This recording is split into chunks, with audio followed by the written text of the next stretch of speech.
तो स्वागत है दोस्तों संघर्ष अनहर्ड के इस नए एपिसोड में। आज के हमारे गेस्ट आपको आगे पता ही चल जाएगा कौन है। ये एपिसोड लास्ट तक देखिएगा और हमें कमेंट में बताइएगा कि ये एपिसोड आपको कैसा लगा। Welcome back Satyam Singh. या thank you Vivek, thank you. Thank you for doing this. कैसे हैं आप? बढ़िया हो, आप बताइए कैसे हो? मैं भी ठीक हूँ। और बताइए। और सब बढ़िया चल रहा है। आपका सेटअप काफ़ी अच्छा लगा मुझे। थैंक यू, शुक्रिया। काफ़ी अच्छा सेटअप किया आपने। एकदम शुरू से शुरू करेंगे। आप कहाँ पैदा हुए थे?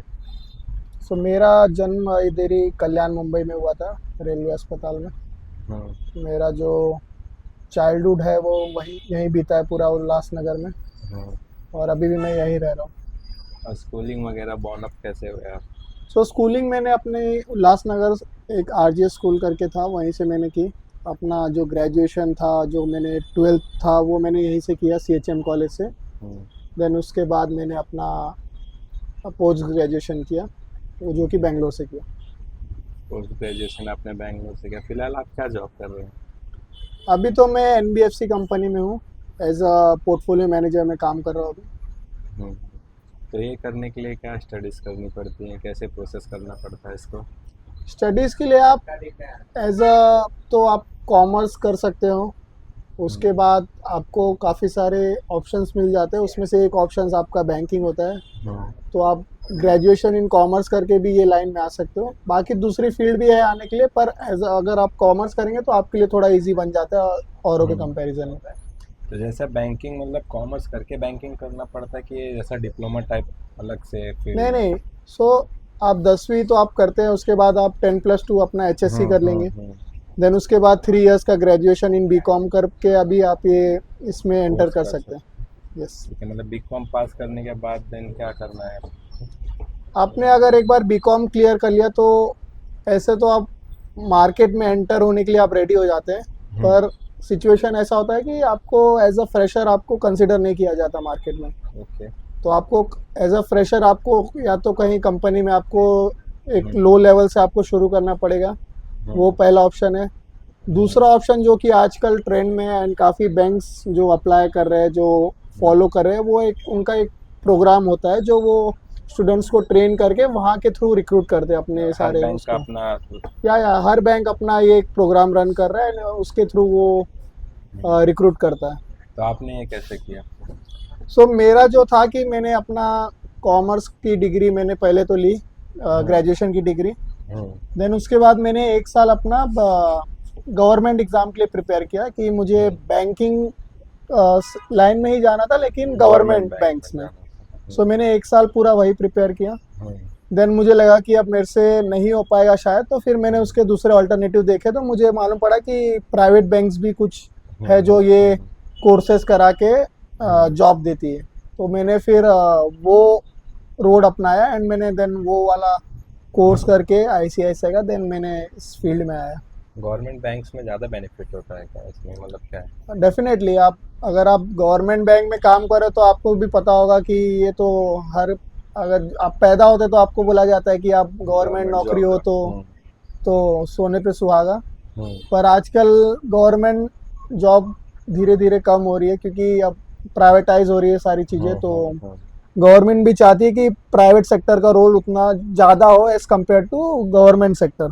हम्म। सो फिर लेकिन गवर्नमेंट नौकरी तो अपनी जगह है, उनके हम्म। पर्क्स सैलरी वो सब तो होता आपको है। सबको पता है मार्केट में पेंशन कैसे होते वगैरह ये हैं। सब यस। है, ठीक। पेंशन तो अभी बंद हो गया फिलहाल, तो अभी तो पेंशन नहीं मिलता, हम्म। लेकिन और भी बहुत सारे पर्क्स है जो बेनिफिट्स मिलते है। हैं। इंश्योरेंस वगैरह टाइप हर चीज़ करेक्ट। है। ओके, देन फिर आपने ये कोर्स जो भी है आईसीआईसी वाला आप बता रहे बैंक वाला, तो ये प्रिपेयर करने के लिए आप कहाँ गए थे? सो मैंने इसके लिए पहले तो अगर मैं आपको स्टार्ट से बताऊँ तो पहले मैंने इसका एक एग्ज़ाम दिया था जो कि हम्म। ऑनलाइन एप्टीट्यूड टेस्ट होता है। हम्म। वो मैंने क्लियर किया। देन उसके बाद एक इंटरव्यू राउंड होता है, आपका ग्रुप डिस्कशन होता है, वो मैंने क्लियर किया। देन हम्म। उसके बाद ये पूरा जो कोर्स डिज़ाइन है वो हम्म। 1 साल का कोर्स डिज़ाइन है। ओके। आईसीआईसीआई ने हम्म। मणिपाल से हम्म। टाई अप करके ये कोर्स डिज़ाइन किया है एंड उसकी हम्म। ट्रेनिंग जो होती है क्लासरूम ट्रेनिंग, वो हम्म। बेंगलोर में होती है। तो ये बैंकिंग जब भी कोर्स चालू होता है बैंगलोर में, तो इसमें हमें मतलब क्या क्या सिखाया जाता है? सो आप जब क्लासरूम ट्रेनिंग ज्वाइन करते हो तो आपको एकदम बेसिक से सारी चीज़ें सिखाई जाती हैं कि आपको अपने आप को बैंक में प्रेजेंट कैसे करना है कस्टमर के सामने, आपको क्या बोलना है, आपका वे ऑफ टॉकिंग कैसा होना चाहिए, आपका वे ऑफ बिहेवियर कैसा होना चाहिए, आपको प्रोडक्ट के नॉलेज दिया जाता है, आपको बेसिक प्रोडक्ट नॉलेज जो बैंक में यूज़ होते हैं, जो बेसिक टर्मिनोलॉजी होती है बैंक में वो आपको सिखाया जाता है। एंड आपको वो एक कॉन्फिडेंस लाया जाता है कि आप सेल्स में अगर आपका जॉब लग जाता है तो आपको कैसे हैंडल करना है, तो वो ट्रेनिंग दी जाती है आपको क्लासरूम में। ओके, देन ये सबका फी स्ट्रक्चर वगैरह कैसा है इसमें? सो अगर मेरे टाइम पे बताओ तो मैंने ये कोर्स आई थिंक 3 साल पहले किया था, 2022 में किया था मैंने ये कोर्स। सो उस टाइम का जो फी स्ट्रक्चर था वो था समवेयर अराउंड 4 लाख का था वो फी स्ट्रक्चर, जो कि अभी रिवाइज हो गया, अभी चेंज हो गया। 1 साल का? 1 साल का। सो 4 लाख में आपका हॉस्टल का खर्चा इंक्लूड था, आपका ट्यूशन फीस वगैरह इंक्लूड थी, एंड आपको अलग से स्टाइफंड दी जाती थी during the course, during the training. So वो सारी चीज़ें इंक्लूडेड थी उसमें। ओके, तो स्टाइफंड वगैरह कैसे क्या मिलता था आपको? तो जो शुरू के 4 महीने थे उसमें आपको कुछ 5,000 दिया जाता था per month as a stipend. Then उसके बाद 2 मंथ आपको बैंक में आके इंटर्नशिप करना होता था, यानी आपके प्रेफरेबल ब्रांच में आपको आके इंटर्नशिप करना होता था। तो मैंने 2 मंथ्स मैंने यहाँ के कल्याण ब्रांच में आके वापस इंटर्नशिप की, उसमें भी आई थिंक 5,000 ही था स्टाइफंड। देन उसके बाद वापस 2 महीना मुझे बेंगलोर जाना पड़ा, वापस क्लासरूम ट्रेनिंग अटेंड करनी पड़ी। उसमें भी आई थिंक मैं रिकॉल नहीं कर पा रहा हूँ, बट आई थिंक 15,000 समथिंग कुछ था stipend for the next 2 months. And for the last 4 months आपकी उस टाइम जो थी स्टाइफंड थी वो थी समवेयर अराउंड 22,000। सो ये पूरा डिज़ाइन था स्टाइफंड वगैरह। तो सो अब ड्यूरिंग द ट्रेनिंग आप अराउंड 1.5 लाख से 1.8 लाख तक आप अर्न कर सकते हो एंड अपना फीस रिकवर कर सकते हो एज अ स्ट्रक्चर डिज़ाइनर। पर ये काफ़ी रिवॉल्व हो चुका है एंड अभी सारी चीज़ें चेंज हो गई है। उन्होंने अपने कोर्स को भी रीडिज़ाइन किया है एंड फीस स्ट्रक्चर वगैरह भी अभी काफ़ी कम हो चुकी है। तो इसमें जैसे सपोज स्टूडेंट को कंपेयर वगैरह करना रहता है आपस में, तो इसमें भी कुछ स्कोरिंग वगैरह टाइप रहता है कि सबको इक्वल टाइप का ही marks नहीं, है? तो आपको जब ट्रेनिंग होती है तो आपके उसके रेगुलर एग्जाम्स भी होते हैं। जैसे आप 10वीं में एग्ज़ाम देते थे, यूनिट टेस्ट होता था, आपका सेमेस्टर होता था, वैसे वहाँ भी होता था। तो आप जब क्लासरूम में आप ट्रेनिंग अटेंड कर रहे हो तो at the end of the term आपको एग्ज़ाम देना पड़ता था। अगर आप वो क्वालिफाई करेंगे तभी आपको नेक्स्ट टर्म के लिए भेजा जाता था, यानी इंटर्नशिप के लिए भेजा जाता था। अगर आप वो क्लियर नहीं करेंगे तो आपको इंटर्नशिप के लिए नहीं भेजा जाएगा। एंड देन इंटर्नशिप में भी आपको स्कोर दिया जाता था, जो कि आपके रिपोर्टिंग अथॉरिटी देते थे कि आपने 2 महीने में कैसा काम किया ब्रांच में, आपने क्या सीखा, उसके बेस पे वो एक स्कोर देते थे। फिर अगर आप वो भी क्लियर कर गए तो आपको थर्ड टर्म में वापस बेंगलोर जाना पड़ता था। उसके एंड में भी एक एग्ज़ाम हुआ करता था जो फाइनल एग्ज़ाम होता था क्लासरूम का। एंड देन लास्ट 4 मंथ में भी जो आप ऑन जॉब ट्रेनिंग करते हो कि आपका ऑन फील्ड, हाँ, जो आपका रियल जॉब होने वाला है आगे चल के, जिसमें आपकी पोस्टिंग होगी, उसका भी आपको स्कोरिंग दिया जाता था आपके आरए के थ्रू, यानी रिपोर्टिंग अथॉरिटी के थ्रू। Okay okay okay. जैसा कि आप बता रहे कि मतलब आपको बैंगलोर में ये सब सिखाया गया, तो इसमें भी मतलब बहुत सारे फील्ड रहते रहेंगे, तो सबका नॉलेज आपको बराबर देते हैं इसमें? नहीं, आपको एक बेसिक नॉलेज दिया जाता है जिससे आप रेडी हो कोई भी फील्ड में, कोई भी डिपार्टमेंट में काम करने मतलब के लिए। कोई भी पर्टिकुलर डिपार्टमेंट में आप जाने के लिए नहीं। रेडी है, तो उसी के लिए आपको प्रिपेयर तो करना आपको आप बोल सकते हो कि आपको एकदम जो आपका बेस होता है वो आपका रेडी किया जाता है मणिपाल में, ताकि आप कोई भी फील्ड में जाओ तो आपको थोड़ी सी भी अगर आप ट्रेनिंग मिले तो आप उसको कैच कर लो। ओके। वो ट्रेनिंग दी जाती है। एंड देन पोस्टिंग के बाद जब आप बैंक में एक्चुअल आपकी जब पोस्टिंग हो जाती है, देन उसके बाद आपको वापस सिखाया जाता है कि आपको एक्चुअल जॉब क्या करना है एंड आपसे क्या डिमांड कर रहा है बैंक, वो आपको वापस सिखाया जाता है। तो जैसा कि हालांकि आपने ये सब कोर्स किया, तो ये सब आपको प्रॉपर एकदम जेन्युइन लगा कि इसमें कुछ आपको कंप्लेंट्स भी थी कि ये चीज़ इसमें कमी रहेगी, ये चीज़ इनको इम्प्रूव करना चाहिए, ऐसा कुछ? सो जब मैंने ये कोर्स के लिए एनरोल किया, सो ऑब्वियसली मैं मतलब मेरे फ्रेंड सर्कल में, मेरे जो ग्रुप सर्कल है उसमें मैं फर्स्ट था जो बंदा जो इस कोर्स को करने जा रहा था। सो शुरू में मुझे भी थोड़े डाउट्स थे, पर मैंने काफ़ी रिसर्च किया, काफ़ी मैंने पढ़ा वढ़ा, तो मुझे कोर्स जेन्युइन लगा। हालांकि उसमें फीस का भी था कि आपको 4 लाख जमा करना है, तो थोड़ा हेजिटेशन वहाँ भी थी कि आपको फीस देना है तो क्या पता बाद में जॉब नहीं लगे या फिर कोई भी रीज़न से आपको निकाल दिया जाए तो आपका फीस आपका अटक जाएगा। पर रिस्क तो आपको हर जगह मिलेगा ही, थोड़ा ना सही, आपको रिस्क तो थोड़ा बहुत आपको लेना पड़ता है। सो उसको ओवरकम करके मैंने कोर्स में एनरोल किया एंड टचवुड सारी चीज़ें सही निकली एंड आज मैं काफ़ी अच्छी जगह पे हूँ। तो जैसा कि ये कोर्स कंप्लीट हो गया, उसके बाद सब कुछ हो गया, तो प्लेसमेंट के लिए क्या प्रोसेस आता है? मतलब इन हाउस उनका प्लेसमेंट रहता है या फिर आप कहीं बाहर भी जाके इंटरव्यू दे सकते हैं, ऐसा क्या? सो प्लेसमेंट ऐसा होता है कि ये जो प्रोग्राम डिज़ाइन किया गया है उसमें वो 100% गारंटी लेते हैं कि आपको जॉब दी जाएगी ऑन अ कंडीशन कि आप सारे टर्म्स वगैरह आप क्लियर कर ले, यानी जो भी स्टार्टिंग फ्रॉम examination, क्लासरूम हाँ। Training, internship, on job training, ये सारी चीज़ें अगर आप क्लियर कर लेते हैं तो आपको 100% प्लेसमेंट की गारंटी देता है ICICI बैंक। एंड देन आपको एक फील्ड में आपको प्लेस किया जाता है जो कि सर्टेन नहीं होता है। आप ऐसा नहीं बोल सकते कि आपको सेल्स फील्ड में डाल दिया जाएगा या फिर आपको कॉर्पोरेट टीम में डाल दिया जाएगा या प्रोडक्ट टीम में या होम लोन, ऑटो लोन, ऐसा कोई फिक्स नहीं होता है। एक रैंडमली, जहाँ तक मुझे लगता है, जहाँ तक मैंने ऑब्जर्व किया, मुझे लगता है कि एक रैंडमली पोस्टिंग होती है सभी की। And किसी को भी कौन से भी पोस्ट पे कभी भी डाल सकते हैं, ऐसा? यस। सो उनके कंडीशंस कुछ ऐसे रहते हैं कि अगर आप इस जॉब के लिए अप्लाई कर रहे हो तो आपको पैन इंडिया रेडी होना होगा कि आपको कहीं भी आपकी जॉब लग सकती है। एंड दूसरा कंडीशन ये होता है कि आपको सेल्स का भी रोल मिल सकता है, तो उसके लिए भी आपको रेडी रहना पड़ता है। ओके, तो इसमें ये सब होने के बाद स्टार्टिंग सैलरी वगैरह इसमें क्या रहता है? मतलब क्या एक्सपेक्टेशन होता है लोगों की? जो स्टार्टिंग पैकेज अगर मैं आपसे डिस्कस करूँ तो आई थिंक उस टाइम 4,50,000 था। आई थिंक ये काफ़ी बढ़ चुका है अभी समवेयर अराउंड 5.5 लाख का जो स्टार्टिंग पैकेज देते हैं एंड वो काफ़ी डिसेंट पैकेज है अगर मैं इंडस्ट्री से कंपेयर करूँ, क्योंकि एज अ फ्रेशर आप अगर कहीं भी जा रहे हो तो आपको इतना सैलरी कोई भी नहीं देगा। तो मैं काफ़ी उसे डिसेंट एंड काफ़ी अच्छा पैकेज समझता हूँ for a fresher to enter in this industry. आपके मतलब आपने ये कोर्स जब भी किया, आपने किसी को रिकमेंड किया था ये कोर्स कि आप भी ये करो, ये अच्छा कोर्स है? तो कोई थे ऐसे फ्रेंड? हाँ, मैंने काफ़ी लोगों को रिकमेंड किया एंड मेरे फ्रेंड सर्कल में या करीबन 6-7 लोगों ने ये कोर्स किया है। और आज ऑन फील्ड वर्किंग भी है वो? कुछ लोग हैं जो अभी भी ICICI बैंक में काम कर रहे हैं, कुछ लोगों ने जॉब स्विच कर लिया। सो आपको जब एक बार आपका जॉब, आप किसी मार्केट में एंटर कर जाते हो देन आपके लिए इजी हो जाता है कि आप उससे आगे बढ़ते रहो, क्योंकि आपका जो स्टार्टिंग जो पॉइंट होता है वही सबसे डिफिकल्ट पॉइंट होता है कि आपको मार्केट में जब एंटर करना है। एक बार आप जब मार्केट में एंटर कर लेते हो तो आपके लिए काफ़ी चीज़ें इजी हो जाती हैं एंड आप कहीं भी जा सकते हो। सो काफ़ी दोस्त हैं मेरे जिन्होंने ये कोर्स किया एंड आज वो काफ़ी अच्छी जगह पे काम कर रहे हैं। आपको अपने ये जॉब के बारे में सबसे ज़्यादा अच्छा क्या लगता है? मतलब मुझे पसंद है ये जॉब। सो मैं तो काफ़ी इंजॉय करता हूँ क्योंकि मुझे तो शुरू से था कि मुझे बैंकिंग एंड अकाउंट्स में मुझे काफ़ी इंटरेस्ट था। सो मुझे नंबर्स के साथ काफ़ी मज़ा आता है कि जब मैं नंबर्स देखता हूँ तो मुझे लगता है कि हाँ, कि कुछ एक्साइटिंग काम कर रहा हूँ मैं। सो वो मुझे काफ़ी इंटरेस्टिंग लगता है एंड वो मुझे एक सोर्स ऑफ इंस्पिरेशन भी देता है कि मैं कुछ अच्छा कर रहा हूँ, ऐसा मैं बोर नहीं हो रहा हूँ अपने जॉब से।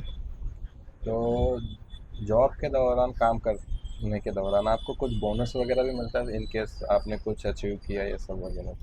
उनके स्ट्रक्चर में आई थिंक ये डिज़ाइन है कि मैं जो सारी चीज़ें बता रहा हूँ मेरे टाइम यानी 2-3 साल पहले का बता रहा हूँ, 2022 में। अभी चीज़ें काफ़ी चेंज हो गई है। बोनस भी उस टाइम दिया करते थे वो पर ईयर, आई थिंक 75,000 का उनका बोनस था उनका, कि आपको per year at the end of calendar year, financial year आपको बोनस दिया जाएगा 75,000 का। ऐसा उनका 3 साल तक उनका फिक्स था कि आपको 75,000, 75 यानी 75 आपको, यानी टोटल 2,10,000 आपको वो देंगे। ऐसा उनका एक स्ट्रक्चर था। ओके, देन ये जॉब करते करते आपको कितना दिन हो गया? सो मैं ICICI बैंक में अराउंड 2 साल था जब मैंने जॉब किया वहाँ एंड उसके बाद मैंने स्विच किया 2 कंपनीज में एंड अभी मैं 3rd कंपनी में जॉब कर रहा हूँ जो कि NBFC है। ICICI में मैंने 2 साल काम किया था। Switch for better opportunity. आपको करियर में ग्रोथ चाहिए, आपको फाइनेंशियली थोड़ा स्टेबल होना है, तो उसके लिए लोग स्विच करते हैं। मतलब लोगों के अलग अलग रीज़न होते हैं, मेरे लिए रीज़न था कि मेरे को थोड़ा और ग्रो करना था और एक्सपोजर चाहिए था मार्केट का, तो मैंने उसके लिए स्विच किया। ओके देन पर्सनल लाइफ पे जाते हैं, ठीक है। ये सब तो आपके समझो कॉर्पोरेट लाइफ हो गई, आपके जॉब रिलेटेड, स्टडी रिलेटेड। अभी आपके पर्सनल लाइफ पे थोड़ा जाते हैं। कितने भाई बहन हैं आप? तो हम 2 भाई हैं, मेरा एक बड़ा भाई है जो मुझसे 3 साल बड़ा है। वो क्या करते हैं? वो सिविल इंजीनियर है, वो अभी एलएनटी में काम कर रहा है। तो कभी इंजीनियरिंग का ख्याल नहीं आया था, बड़ा भाई इंजीनियरिंग कर रहा है? मुझे जो था कि मुझे साइंस में बिल्कुल भी दिलचस्पी नहीं थी। जब से साइंस का टॉपिक इंट्रोड्यूस हुआ था स्कूल में, आई थिंक 6th 7th से साइंस का टॉपिक इंट्रोड्यूस हो गया था, मुझे तब से मुझे साइंस ऐसा लगता था कि मेरे सर के ऊपर से जा रहा है।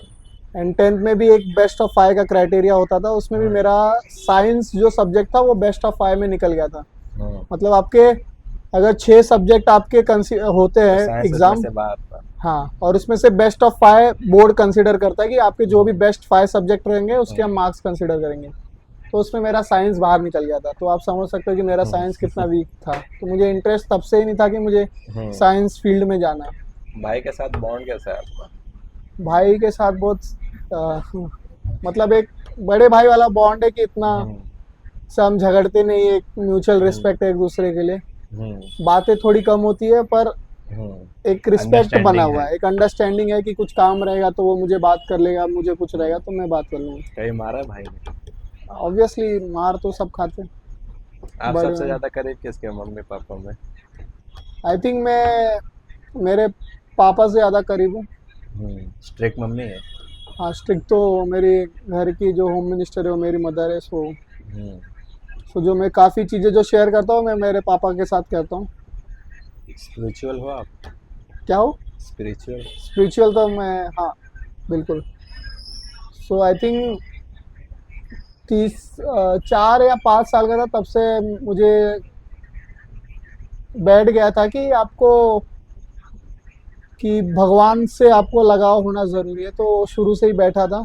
तो मैं अगर सुबह घर से भी निकल रहा हूँ तो मैं भले 2 मिनट ही लेकिन घर की पूजा करके निकलता हूँ। तो एक कनेक्शन है कि मुझे वो पसंद है, मंदिरों में जाना एंड स्पिरिचुअल जगह एक्सप्लोर करना, वो मुझे काफ़ी पसंद है। सबसे अच्छी प्लेस आपको कौन सी लगी स्पिरिचुअल प्लेस? सो अभी मैंने रिसेंटली उज्जैन गया था, महाकालेश्वर एंड ओमकारेश्वर मैंने विजिट किया एंड आई लव्ड इट। मतलब काफ़ी अच्छी जगह थी, काफ़ी मतलब आप बोल सकते हो कि आपको अगर आपको स्ट्रेस आपको निकालना है तो आप ऐसी जगह जाओ जहां आपका मन तृप्त हो जाए, आपको शांति मिले। तो वहां मैं गया था अपने दोस्तों के साथ एंड मैंने काफ़ी अच्छा टाइम स्पेंड किया वहाँ कुछ 1 हफ्तों में एंड वो काफ़ी अच्छा था मेरे लिए। आपकी बैड हैबिट्स क्या है? बैड हैबिट क्या है? कुछ बैड हैबिट है? बैड हैबिट्स मुझे लगता है कि मैं जब बातें करता हूँ तो मुझे ऐसा लगता है कि मैं काफ़ी लाउड हो जाता हूँ, जो मुझे एहसास नहीं होता। Aggressive type? नहीं, एग्रेसिव नहीं, पर अगर मैं ऑफिस में हूँ और मैं किसी से नॉर्मली भी बात कर रहा हूँ तो मुझे लगता है कि मैं काफ़ी लाउड हो जाता हूँ, लेकिन मुझे नहीं समझता। एंड काफ़ी लोगों ने मुझे उस पर टोका भी है कि तुम बहुत ज़ोर से बोलते हो। ऐसा बैड हैबिट्स तो वही है, क्योंकि और तो कुछ है नहीं, मैं नशा वगैरह कुछ करता नहीं हूँ, ना गेमिंग का शौक है ना वैसा कुछ, तो वैसा कुछ हैबिट है नहीं। यही है। और हॉबीज वगैरह? हॉबीज़ तो मुझे मतलब क्रिकेट तो बोलोगे तो आप मुझे एनी टाइम एनी कहीं भी बोलोगे तो मैं खेलने के लिए रेडी रहता हूँ। क्रिकेट है जो मुझे आपको एक रिलीफ देता है, आप हफ्ते भर जो काम करते हो एंड वो सारा आपका रिलीफ वहीं निकल जाता है कि आपको एक रिफ्रेश हो जाते हो आप अगले हफ्ते के लिए। सो क्रिकेट।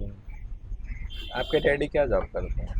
सो मेरे फादर वो रेलवे पुलिस में एज अ सब इंस्पेक्टर काम करते हैं, कसारा में उनकी पोस्टिंग है। ओके, सही। सो सत्यम जी, आप मुझे ये बताएं, मतलब अभी आपके दोस्त, स्कूल फ्रेंड या ट्यूशन फ्रेंड जो भी है, मतलब अभी आप सबसे ज़्यादा फ्रेंड कहाँ के हैं? सो मेरी जो एक आप अगर गुड हैबिट भी बोलोगे एंड बैड हैबिट भी बोलोगे तो यही है कि मैं फ्रेंड्स बहुत जल्दी नहीं बनाता। जो मेरे स्कूल के फ्रेंड्स हैं वो आज तक मेरे साथ है एंड जो मेरे 10th के बाद कुछ जो 2-3 दोस्त बने थे एंड वही मेरे साथ है। सो उसके अलावा मैंने कहीं दोस्त नहीं बनाए नए कि जो मेरे साथ, जिनके साथ मैं टाइम स्पेंड करता हूँ।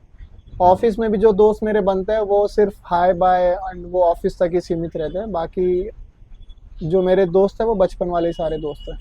तो आप लोग वीकेंड वगैरह पे मिलते रहते हो? हाँ, हम तो वीकेंड के, हम तो हर दूसरे तीसरे दिन मिलते रहते हैं। एज यूजली जॉब करने के एज में जल्दी लोग मिल नहीं पाते यार दोस्त में, आप लोग मिलते हो, बहुत अच्छी बात है। हाँ, हम लोग मिलते इसलिए भी है क्योंकि हमको दिन भर का जो थोड़ा स्ट्रेस होता है तो थोड़ा एक दूसरे से बातें करके एक लगता है कि हाँ किसी को हमने बता दिया, हंसी मजाक कर लिया, तो ऐसा लगता है कि आपको बेटर फील हो जाता है। तो भले आधे एक घंटे के लिए, लेकिन हाँ हम हर दूसरे तीसरे दिन दोस्त लोग आपस में मिल लेते हैं। किसी फ्रेंड की शादी हुई है? मेरा एक फ्रेंड है जो हमारे सर्कल में, जिसने अभी पहली शादी की रिसेंटली जनवरी में। एक ही फ्रेंड ने शादी की एक ही फ्रेंड ने अभी तक शादी की, अब बाकियों का नंबर अब लगेगा। है? आपने सोचा अपने शादी के बारे में? मेरे प्लान्स है शादी के, डेफिनेटली, क्योंकि आपको सिर्फ कमाना ही नहीं, आपको अपना कमाने के लिए, आप कमाते किसके लिए? अपने फैमिली के लिए हो। सो आगे चल के मेरा भी प्लान है कि शादी करूंगा, may be in the next 1 year या 2 ईयर में आप मुझे मैरिड देख सकते हो। मैं मेरी बीवी के साथ यहाँ बैठा रहूँ जिनका आप इंटरव्यू लेते रहो। चलेगा चलेगा। तो आप लव मैरिज करेंगे कि अरेंज मैरिज करेंगे? लव है कोई? क्या बोल रहा? सो मेरी एक महिला सखी मित्र है जिनके साथ मैं काफ़ी दिनों से बातें करता हूँ, तो कुछ प्लान्स है उनके साथ जो आगे चल के आपको भी पता चल जाएंगे। अगर होता है, चीज़ें सही जाती है, सब सही होता है तो आपको अपडेट दिया जाएगा इस पर। एक महिला सखी होने का मतलब क्या महिला फायदा? ये आपका बात जो फ्रेंड होता है, मैं मानता हूँ कि आपके लाइफ में एक ऐसा फ्रेंड होना चाहिए, आप चाहे उसे लड़का बोलो या आपकी लड़की फ्रेंड हो, जिनके साथ आप चीज़ें शेयर कर सको बेझिझक, जो आपको जज ना करे कि अगर आप उनको कुछ बता रहे तो वो ऐसा ना सोचे कि वो मुझे जज करेगी या मुझे कुछ बोलेगी अगर मैं ऐसा बताऊंगा तो वो रोल प्ले करता है। सो वो रोल प्ले करती है मेरी लाइफ में मेरी जो महिला सखी मित्र है। सो अगर हम चीज़ें शेयर करते हैं एक दूसरे के साथ तो एक आपको ऐसा लगता है कि आपका दिन कंप्लीट हो गया है एंड आप नेक्स्ट दिन के लिए वापस प्रिपेयर हो चुके हो। आपके सो बीच में वो सपोर्ट आर्गुमेंट मिलता होता है? सो जब भी आपको आपकी पहली सैलरी मिली थी, वो सैलरी से आपने क्या किया था? सो मेरे को याद है जब मेरे को फर्स्ट सैलरी मिली थी, जो आप प्रॉपर सैलरी बोलते हो ना, कि आपका जब स्टाइफंड वगैरह सब हो जाते हैं एंड आपकी फर्स्ट एक्चुअल जो सैलरी आती है, तो वो जब सैलरी मुझे आई थी कुछ अराउंड 33,000 के करीब आई थी मुझे। तो फर्स्ट सैलरी मैंने अपनी जो पूरी सैलरी थी वो मैंने निकाल के अपनी मम्मी को दिया था एंड उसके बाद वही पैसों से हमने अगले या 2 दिन के बाद हमने कुछ शॉपिंग की थी घर पे अपनी मम्मी के लिए, पापा के लिए, भाई थे मेरे, भाभी थी, सबके लिए हमने उसमें से कुछ शॉपिंग किए थे एंड कुछ एक पूजा भी हमने करवाया था वही सैलरी में। सो वो काफ़ी मेरे को मेमोरेबल मोमेंट है एंड जब भी मेरी फर्स्ट सैलरी होती है तो मैं वो पैसा पूरा का पूरा मैं घर पे देता हूँ। सो आई थिंक ये थर्ड जॉब है एंड तीनों जॉब में मैंने फर्स्ट सैलरी अपनी सैलरी घर पे दी है। घर पे ठीक है भाई। तो आप अपना दिन कैसे व्यतीत करते हैं? सो अगर मैं अपना जो कॉमन मेरा डेली रूटीन होता है मंडे टू फ्राइडे, तो मैं 6:15 बजे तक उठ जाता हूँ सुबह एंड अपना रेडी होकर 7:30 बजे तक मैं घर से निकल जाता हूँ एंड देन ट्रेन पकड़ के अराउंड 2 आवर्स का ट्रैवलिंग करके ट्रेन का लोकल की धक्के खा के मैं अपने ऑफिस पहुँचता हूँ। वहाँ मैं अपना जो मुझे जिस रोल के लिए मुझे कंपनी ने अपॉइंट किया है वो मैं काम करता हूँ। अगर फील्ड पे जाना होता है तो फील्ड पे जाता हूँ। देन वो सारे स्ट्रगल के बाद वापस 7 बजे 7:30 बजे मैं निकलता हूँ वहाँ से वापस। वो 1-2 घंटे का जो ट्रेन का धक्का होता है वो खा के वापस मैं घर पे आता हूँ एंड 9 साढ़े 9 बजे घर पे आके कुछ देर फैमिली के साथ स्पेंड कर लिया टाइम, कुछ कभी दोस्तों से मिल लिया एंड खाना खाकर देन आपका 10:30-11 बजे तक मैं सो जाता and then eat sleep repeat वाला जो शेड्यूल है वही फॉलो होता है मंडे टू फ्राइडे। मतलब सबसे ज़्यादा दुख आपको ट्रेन में धक्का खाने का फिलहाल? हाँ धक्का तो मतलब आप मुंबई में हो तो आपको तो लोकल्स की आदत तो होनी चाहिए, मतलब जो भी मुंबई कर है I think they are very much aware of this train का जो जर्नी होता है, उनको पता है कि कैसे स्ट्रगल होता है, तो अब तो आदत हो गया है, तो अब इतना वो नहीं लगता है। ये जो लोकल ट्रेन के रिसेंट एक्सीडेंट वगैरह हुए हैं, तो वो सब देख के कभी कुछ ख्याल आता है आपके मन में?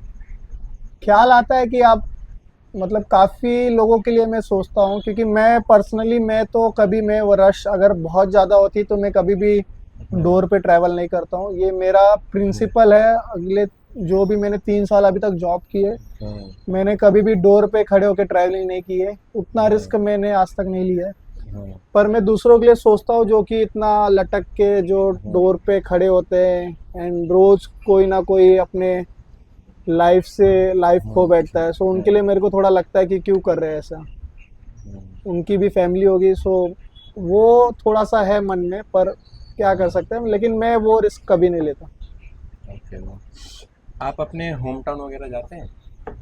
अक्सर साल में एक बार तो हो जाता है मेरा चक्कर कि मैं अपने होम टाउन यानी यूपी बनारस चला जाता हूँ, जहाँ मेरा होम टाउन है। सो 7-10 दिन का एक छोटा सा टूर हो जाता है एंड एक आपको जॉब्स के बीच में से एक ब्रेक मिल जाता है, तो आप थोड़ा बेटर फील करते हो। तो वहाँ पे आपका मतलब क्या कैसा है, खेती वगैरह या कोई कर रहा है, दादी दादा क्या है? खेत तो काफ़ी है, मतलब गांव में तो सबके खेत अच्छे खासे होते हैं। दादी मेरी वहीं रहती है एंड जब मैं जाता हूँ तो दादी से भी मिल लेता हूँ। एंड परिवार है मेरे काफ़ी सारे जो क्लोज रिलेटिव्स है वो गांव में रहते हैं, तो सबसे मिलना हो जाता है। सो आप अपने लाइफ में मतलब कहाँ तक पहुँचना, आपने क्या टारगेट किया है कि यहाँ तक मुझे पहुँचना है, इसके बाद आपको रिटायरमेंट प्लान वगैरह कैसा है? जो मेरा बेसिक गोल है कि मैं बैंकिंग में सारे सेक्टर्स जो जितने भी होते हैं मुझे सारी चीज़ें एक्सप्लोर करनी है। कि आप बैंकिंग में जितने भी डिपार्टमेंट होते हैं मुझे मैक्सिमम नॉलेज गेन करना है एंड एक रिस्पेक्टेबल पोजीशन पे होके मुझे रिटायरमेंट लेना है। सो मैं ये नहीं सोचता कि मैं 60 साल तक कमाता रहूं, वो मेरा प्लान नहीं है। मैं चाहता हूँ कि अगर मैं 50 तक रिटायर हो जाऊं, लेकिन अगर मैं सेटिस्फाई हो तो मैं 50 तक भी रिटायर हो सकता हूँ। मुझे इतना नहीं है, मुझे अपने फैमिली के साथ भी आगे चल के टाइम स्पेंड करना है। क्योंकि उतना टाइम मैं अभी नहीं दे पाता फैमिली को, लेकिन एक गोल है कि आप फाइनेंशियली अच्छा बजट लेके अच्छा रिजर्व करके आप रिटायर हो जाओ, वो मेरा एक गोल है। देन मैं अपने समझूंगा कि मैंने लाइफ में अपने अचीव कर लिया एंड देन मैं रिटायर ले लूँगा। कहीं पे इन्वेस्टमेंट किया है आपने, कहीं कुछ ऐसा? मैंने इन्वेस्टमेंट किया है, मैंने एसआईपी में करता हूँ मैं। मैंने कुछ कभी मैं स्टॉक्स में भी कर लेता हूँ इन्वेस्टमेंट। सो ये दो मेजर जो मैं इन्वेस्टमेंट करता हूँ। एसआईपी मेरा मंथली होता है एंड स्टॉक्स वगैरह कभी अगर शेयर मार्केट ज़्यादा अगर डाउन हो गया तो मैं कुछ शेयर्स परचेस कर लेता हूँ। जैसा कि अभी आप बताया कि आपने ये सब कोर्स वगैरह किया, अभी हर फील्ड में कुछ एडवांटेज है, कुछ डिसएडवांटेज है। आपने मतलब अभी तक सब एडवांटेजेस ही बताए, डिसएडवांटेजेस क्या है ये लाइन में? सो बैंकिंग इंडस्ट्री काफ़ी इवॉल्व हो चुका है। जो काफ़ी लोग सोचते हैं कि आपका बैंकिंग जॉब जो होता है वो 9 to 3 होता है, 3 बजे आपका शटर बंद होता है तो आप घर जा सकते हो। वो मिथ मेरा भी था जब मैंने बैंक ज्वाइन किया था। मतलब ज्वाइन करने से कुछ टाइम पहले तक मेरा भी यही मिथ था कि आप 9 बजे जाओगे आप बैंक में, 4 बजे तक आपका बैंक बंद हो जाएगा और आप घर पे आ जाओगे। मिथ आपका बर्स्ट हो जाता है जब आप बैंकिंग में एक्चुअली में आप एंटर करते हो। क्योंकि अब जो बैंक है वो इवन 10 बजे तक भी ओपन होती है।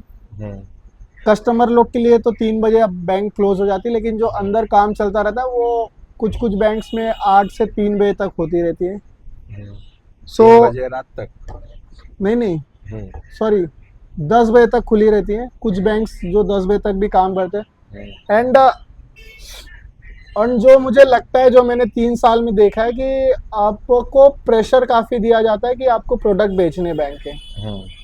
आपको बैंक में अब ऐसा नहीं है कि कस्टमर आएगा आपको उसको सर्विस करना है, उसका चेकबुक देना है, पासबुक प्रिंट करना है, वैसा नहीं है अब। अगर आपके पास कस्टमर आ रहा है तो आपको उससे सर्विस देना है, पहले उसकी सर्विस जो भी उसकी रिक्वायरमेंट होगी वो आपको पूरी करनी है, देन उसके बाद आपको अपना प्रोडक्ट पिच करना है, यानी बकायदा आपको सेल्स करना है। ओके। एंड आपको हर कस्टमर को वो सेल्स करना है, आपको प्रोडक्ट बेचना है, एंड आपको मंथली, आपको इवन आपका डेली टारगेट होता है कि आपको इतना पर्सनल लोन आपको करना है एक दिन में, इतना इतना आपको ज्वेल लोन करना है, आपको ऑटो लोन करना है, तो ये आपको टारगेट्स दिया जाता है। तो जिसकी वजह से क्या होता है, कभी कभी लोग जो एम्प्लॉय होता है वो मिस सेलिंग कर देता है, वो कस्टमर को कुछ और बता के कुछ और बेच देते हैं ताकि उनका टारगेट पूरा हो जाए। सो ये बैंकिंग इंडस्ट्री में अगर आप देखोगे तो काफ़ी तेज़ी से बढ़ रहा है, जो कि काफ़ी मतलब डेंजरस है। सो ये बहुत ही बड़ा एकदम डिसएडवांटेज है, अगर आप मुझे पूछेंगे, जो मैंने 3 साल में देखा है, जो मुझे लगता है। और बैंकिंग से रिलेटेड आपने कुछ मतलब ऐसा स्कैम सुना है जो लोगों को शायद ना पता हो? एक स्कैम हुआ था 2000, I think, I don't remember the exact year कि कब हुआ था, बट उसमें जो एक बैंक की जो सीईओ थी, मैं बैंक का नाम नहीं लूंगा, एक बैंक थी जिनकी सीईओ एक लेडी थी, उन पे ये एक फ्रॉड केस हुआ था। सो उनके जो हस्बैंड थे, उनकी एक और कंपनी थी और उन्होंने लोन अप्लाई किया था वो बैंक में। सपोज मैं वो बैंक को नाम देता हूँ ए बैंक। सो उन्होंने ए बैंक में अप्लाई किया था लोन, एंड उन्होंने वो लोन के लिए वो केपेबल नहीं थे कि उनको उतना लोन दिया जा सकता था, पर क्योंकि उनका इन्फ्लुएंस था कि उनकी वाइफ उधर काम करती है एज अ सीईओ, तो उन्होंने वो लोन पास कराया, वो कमीशन लिया उन्होंने, एंड सारा जो स्कैम था वो कुछ टाइम बाद नज़र में आ गया, एंड उसके बाद उनको वहाँ से फायर कर दिया गया, एज अ सीईओ उनको हटा दिया गया। आप देखोगे तो उन्हें रिसेंटली कोर्ट में कन्विक्ट भी किया गया है। अगर आप थोड़ा सा सर्च करेंगे कि बैंकिंग में कौन सा स्कैम हुआ है रिसेंटली, तो आपको वो आर्टिकल आपको मिल जाएगा। आई थिंक वो बड़ा स्कैम था जो एक काफ़ी रेप्यूटेड बैंक के अंदर हुआ था। ओके। क्या आप मुझे इतना बता सकते हैं कि वो प्राइवेट बैंक थी या गवर्नमेंट बैंक? प्राइवेट बैंक थी। प्राइवेट बैंक थी। सो सत्यम जी, जाते जाते जो भी ये वीडियो देख रहे हैं, आप उनको क्या मैसेज देना चाहेंगे? सो मेरा जो मैसेज होगा, जो कि ये वीडियो देख रहे हैं, जिनको लग रहा है कि बैंकिंग फील्ड में उनको एंटर करना है या फिर कोई भी इंडस्ट्री में एंटर करना है, तो मैं आपको बोलूँगा कि आप कोई ऐसे बंदे को ढूंढो जो वो फील्ड में काम कर चुका है, कुछ साल के लिए काम कर चुका है, जो आपको एक गाइडेंस दे सके, ताकि आपको भी पता हो कि उसका, अगर आप उस इंडस्ट्री में एंटर कर रहे हो तो उसके एडवांटेज क्या है, डिसएडवांटेज क्या है। आप ऐसे ब्लाइंडली कोई भी चीज़ फॉलो ना करें। आपको ये गाइडेंस आपका कोई रिलेटिव, आपका दोस्त, आपके कोई भी आजू बाजू में जो भी पहचान का वो दे सकते हैं, एंड अगर आपको एक प्रॉपर गाइडेंस मिलता है, देन आपको भी लगेगा कि आप वो चीज़ कर सकते हैं। And one more important thing कि आपका इंटरेस्ट भी वो चीज़ में होना चाहिए करने के लिए। अगर आप बिना इंटरेस्ट के कर रहे हो तो आप 1-2 साल में बोर हो जाओगे, देन आपको लगेगा कि मुझे करियर स्विच करना चाहिए, इंडस्ट्री चेंज करनी चाहिए, जो कि पॉसिबल है, बहुत लोग करते हैं, लेकिन वो आपको लॉन्ग टर्म में हेल्प नहीं करेगा। So my genuine advice would be कि आप अपना इंटरेस्ट देखिए कि आपका इंटरेस्ट किस में है, आपको क्या चीज़ें अच्छी लगती है, एंड उसके रिलेटेड एक कोई भी एक फील्ड चूज़ करिए, एंड देन किसी का गाइडेंस लेके आप उस फील्ड में एंटर करिए। नमस्ते। सब्सक्राइब करना वो। सब्सक्राइब। थैंक यू गाइस, ये एपिसोड लास्ट तक देखने के लिए। कमेंट में बताइए हमें ये एपिसोड आपको कैसा लगा, और हमें क्या इसमें इम्प्रूव करना चाहिए, क्या नहीं, आप हमें ये कमेंट में बताइए। और ये चैनल को सब्सक्राइब करके जाइए अगर आपको थोड़ा भी वैल्यू ये एपिसोड से मिला हो तो। Thank you. जय हिंद।